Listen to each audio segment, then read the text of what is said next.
Good afternoon to you. Savva here from Savva Talks Spurs, the day after the day before. When I give a match reaction, I like to wait until the next morning to be able to digest, have a look, see if my initial reaction was harsh, just to watch it back on the highlights and see if there was anything that was missed. So today I am going to be giving you my match reaction to Chelsea away, the 2-2 draw. And also weekly, starting from today, I will be giving you my weekly prediction. So I gave a prediction last week for the Chelsea Spurs score. I'll be letting you know if that was right in a minute. And then I will also, at the end of this video, give a prediction for the Wolves game on Saturday. And then next week, I will come on and we'll see if I was right or wrong. I've got a feeling I'm going to be wrong more than I'm right. That's normally how football scores work, right? Let's look at yesterday's game. And first and foremost, before we do that, please smash that like button. Please keep subscribing. We are on the road to 2,000 subscribers, and I couldn't do it without any of you guys. So thank you for all the love and support. Even thank you for all the hate that people have given. You make it interesting. We have good debates, and we take it from there. Let's start with the lineup yesterday. I, for one, again, anything I say here is my opinion. No one else's. I was really, really disappointed not to see Perisic in the starting lineup. And I'm always disappointed to see Emerson Royal in a starting lineup. I just do not think he's a good footballer.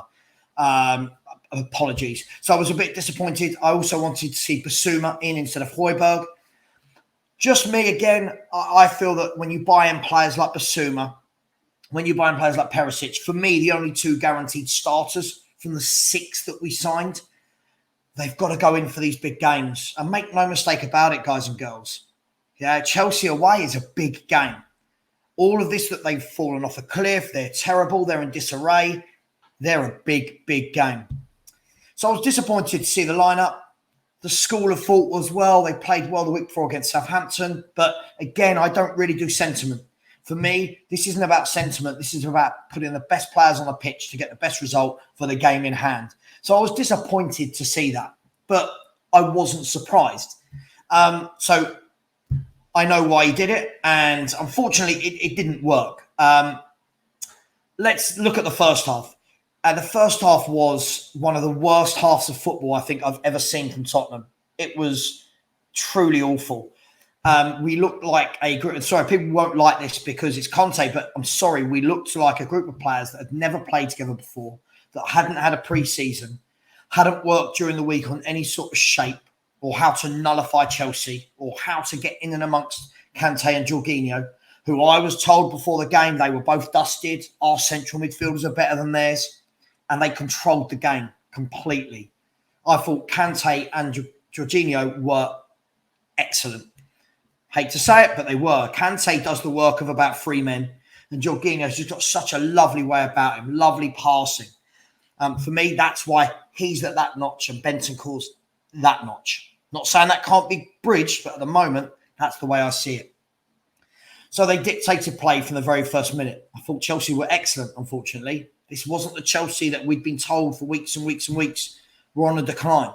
This was a very good Chelsea playing against one of their rivals, meaning business. They kept the ball well. They moved it. They moved it through the middle. They utilised the flanks excellently.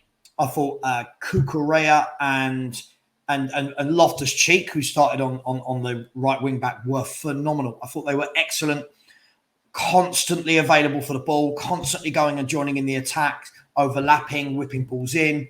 And unfortunately, Royal and Sessegnon were exposed yesterday for being painfully average footballers. I know people don't want to hear that. I know people want to tell me that they're young and they'll get there. This is elite level of football. And the fact that Loftus-Cheek, who's not even a right wing back, just made Sessegnon look very, very poor. Says a lot. But Loftus-Cheek, I thought, was excellent on the day. Reece James would have been my man of the match. He played right centre-back. But let's be fair, he pushed forward so much and just gave us all sorts of issues. So in the first half, I feel that we were very lucky to go in 1 down. They were excellent, Chelsea. I think the lack of a striker, an out-and-out striker, was their undoing. I don't think that's a surprise to anyone. I think they know that. But again, I didn't feel that our back 5 or 3, whatever you want to call it, could cope with the movement of Sterling, Havertz and Mount. And the fact that they were all kind of false nines or wide forwards, whatever you want to call it these days. Our players didn't really know whether to go, whether to stick, and they just got pulled all over the place. Great goal from Koulibaly in terms of a technical aspect. Lovely finish. You have to question the marking massively from Spurs at the corner. I don't really know what we were doing. Apparently, we're looking at we're doing zonal marking, but it's a very dangerous game to play if the other team are not putting players in the zones where you are meant to be marking. Whose man was it? Was it Suns? Was it Royals between them? There was no real communication. A little bit of finger pointing going on, but it was a really sloppy goal to give away.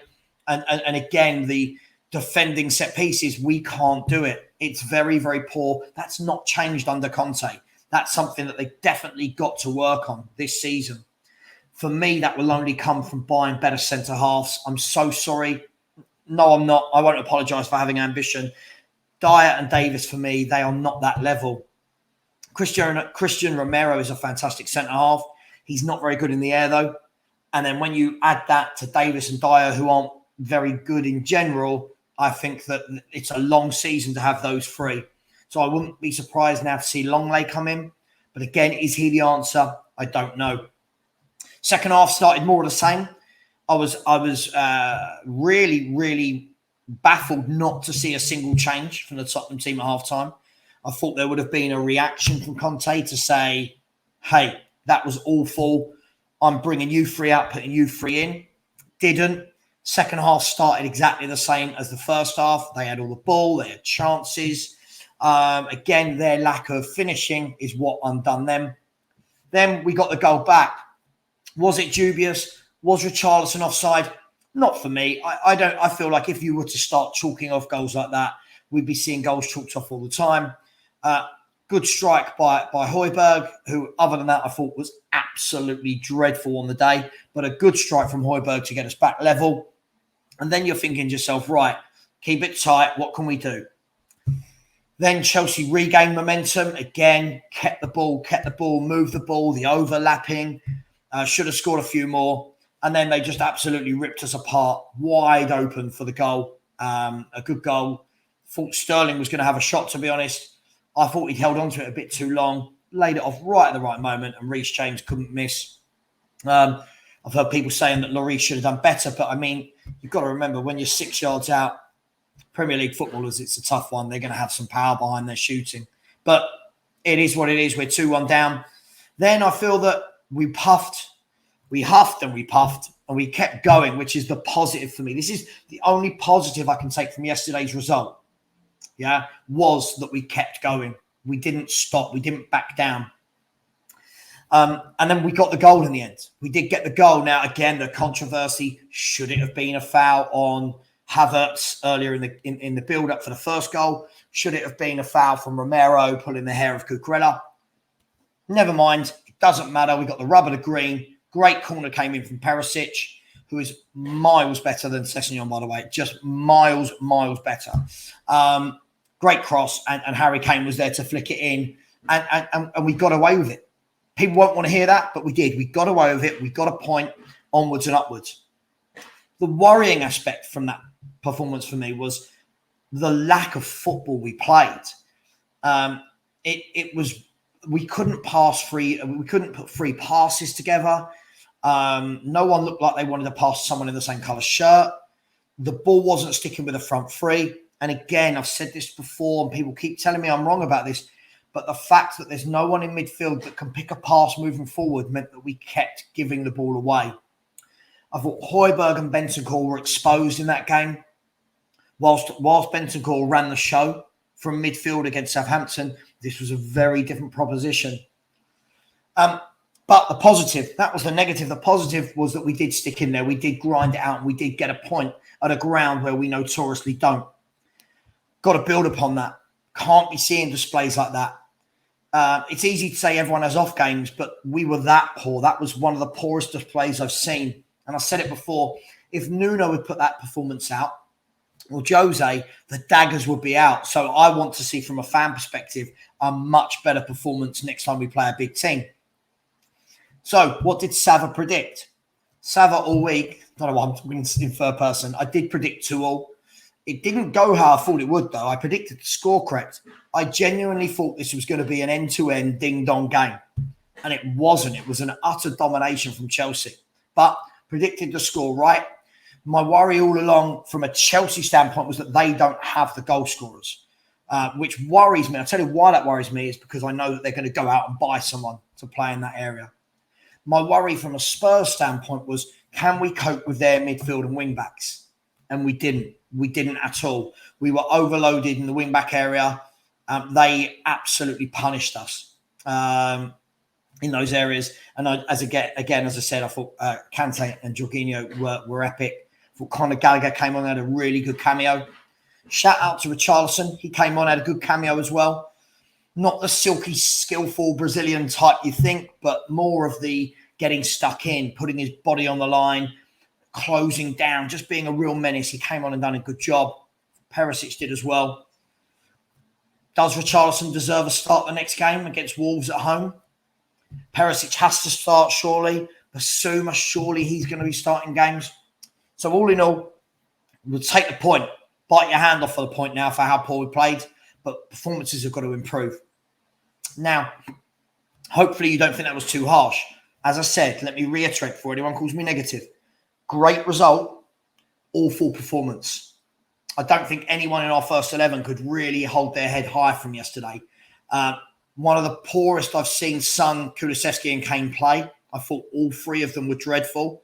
Kulusevski may as well have been sitting next to me in a deck chair. He was dreadful. And this is why I think when we're going to big players up after games like he had against Southampton, I think that's why I try to remain with my feet on the ground, because those games against Southampton aren't the ones that determine how good and effective you are. It's what can you do against the big boys. And unfortunately, Kulu didn't turn up. Son was very poor, gave the ball away a lot. He's doing that a lot lately, giving the ball away. Kane was non-existent. Got the goal. Saving grace for him. Other than that, was non-existent. Didn't really see him have the ball. Didn't really see him trying to drop deep to dictate play. Anyway, moving on to Wolves. Next week, my prediction for Wolves is 3-0. I don't see any issue. This is the type of game I think we will win easily this year. And that's an improvement for me if we can do that. It's all well and good beating Man City twice, but it's games like last season, dropping to Southampton, dropping to Wolves, dropping to Burnley and Middlesbrough. They're the games where I think we've got to steamroll teams, and I think we will. I don't think Wolves are going to have a great season. They look a little bit of a mishmash to me at the moment. Connor Cody going, dropping to a back four. So I see this being a good game for us. And at home, I do see us winning 3-0, possibly more, but I'll play it safe with 3-0. Hopefully, this time next week, I'm coming on and saying, hey, I was right and it's 3-0, or I was wrong and it was 5-0. But that's my score prediction. So please, leave your thoughts in the comments. What do you think? Wolves at home. What score are we going for? Chelsea. And be honest with me. How did we play? Was it worrying that we played like that? Was it good that we managed to grind out a result without playing well? How does that mean we'll set up in the next games against the big teams? All questions that need to be answered. Before I go, please join me tonight, 6:45 p.m, 6:45, whatever you want to call it. I'll be interviewing the one and only Spurs legend, Steve Perryman, who holds the most appearances for Tottenham Hotspur. This man is an utter legend, won multiple trophies, captained the team for years, and is an absolute icon of mine. A true gentleman, a legend, and he's given me an hour of his time tonight. So please join in, and I will see you then. 6:45, hit the like, please subscribe. Much love to you all. Come on, you Spurs.